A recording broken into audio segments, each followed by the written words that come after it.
Olá! Hoje a gente vai mergulhar numa noite de muita tensão, num reino em crise, onde um homem caçado se depara com uma escolha que pode mudar absolutamente tudo. É uma história sobre poder, obsessão e, acima de tudo, um teste de caráter de proporções épicas. Vamos lá! Para começar, vamos direto ao ponto, né? Pensa só nessa situação. A pessoa que mais te persegue, que quer acabar com a sua vida, de repente está ali, indefesa, bem na sua frente. O que fazer? Essa é a grande pergunta que move toda essa história. Bom, para a gente entender bem a cena, precisamos entender quem são as peças-chave desse tabuleiro. De um lado, o rei Saul, o monarca no poder. Do outro, Davi, um herói que virou fugitivo. E a perseguição de um contra o outro estava chegando num ponto crítico. Olha, a situação do Davi era de puro desespero. Ele foi traído pelo povo de Zif e, detalhe, pela segunda vez. Essa traição repetida só aumenta a sensação de perigo, mostrando que o Davi estava totalmente encurralado, sem ter para onde correr e nem em quem confiar. E a reação do rei a essa informação foi completamente desproporcional. Saul mobilizou sua tropa de elite, nada menos que 3.000 soldados, 3.000 dos melhores homens do reino, para caçar uma única pessoa. Isso dá uma ideia da escala dessa perseguição. E isso aqui diz muito sobre o estado psicológico do Saul, né? Ele já não agia mais como um rei que protege o seu povo. Ele estava consumido por uma vingança pessoal, uma obsessão maligna mesmo, que o fez simplesmente abandonar todas as suas responsabilidades de líder. E é justamente nesse cenário de caçada implacável que o jogo vira. De repente, a narrativa nos leva para o meio da noite, para o acampamento do Saul, e ali o caçador se torna a presa vulnerável. E o que acontece em seguida, olha, não é sorte não. A narrativa descreve uma intervenção divina, um sono profundo, sobrenatural, que cai sobre todo o exército de Saul. Isso criou a brecha perfeita, uma oportunidade que era para ser impossível. A cena que se desenrola é de tensão pura. Davi e seu sobrinho Abissai entram de fininho, bem no coração do acampamento inimigo, e encontram o rei completamente vulnerável. Abissai vê a chance de ouro. Deus entregou seu inimigo em suas mãos, ele diz, pronto para agir. Mas a resposta de Davi, nossa, ela surpreende todo mundo. A partir daqui, a história muda de tom. Deixa de ser uma infiltração silenciosa para virar um confronto dramático e bem público. Davi não foge simplesmente, ele usa o que acabou de fazer para expor toda a situação. E aqui a gente vê a genialidade da estratégia de Davi. De uma distância segura, ele não grita por Saul.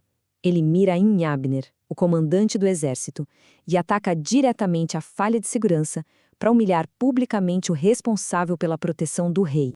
A acusação é simplesmente demolidora.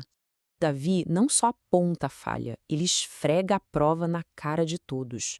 A lança e a bilha de água que ele segura são a evidência irrefutável de que ele esteve ao lado do rei adormecido. Abner não tem como se defender. Isso nos leva ao X da questão, né? Por que Davi não aproveitou essa chance de ouro? A decisão que ele toma naquele momento define o episódio inteiro. Aqui a gente tem duas lógicas batendo de frente. A de Abisail é pragmática, imediata. O inimigo está vulnerável, a oportunidade é divina, vamos eliminar a ameaça. Simples assim. Mas a lógica de Davi é baseada num princípio muito maior, um que ia além da sua situação pessoal. Para entender a cabeça de Davi, é fundamental entender esse conceito. O ungido do Senhor significava que Saul, mesmo com todos os seus erros, ocupava uma posição que foi consagrada por Deus.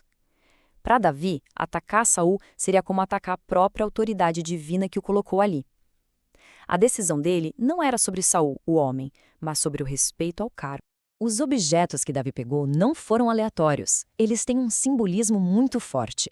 A lança era a marca do poder real de Saul. Já a bilha de água, que é essencial para sobreviver no deserto, representava a própria vida.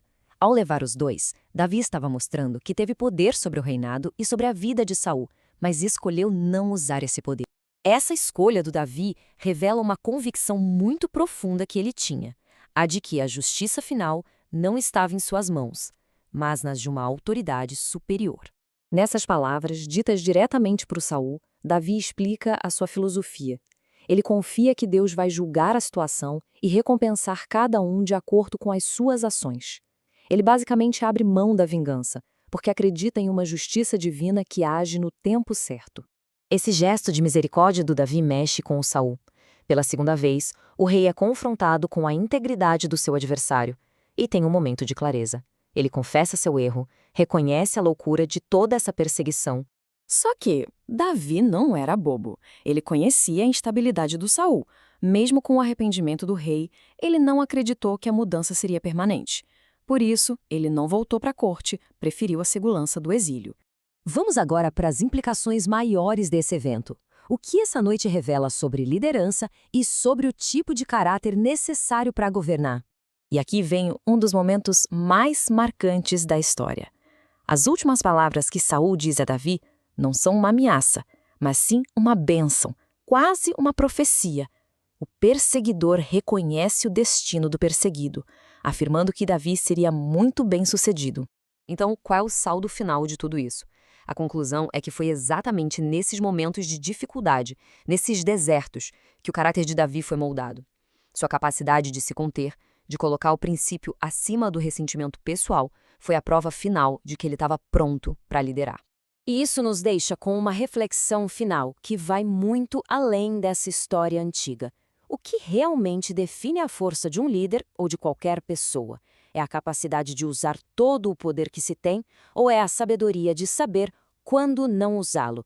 Fica aí uma questão para a gente pensar. Obrigado por acompanhar esta análise.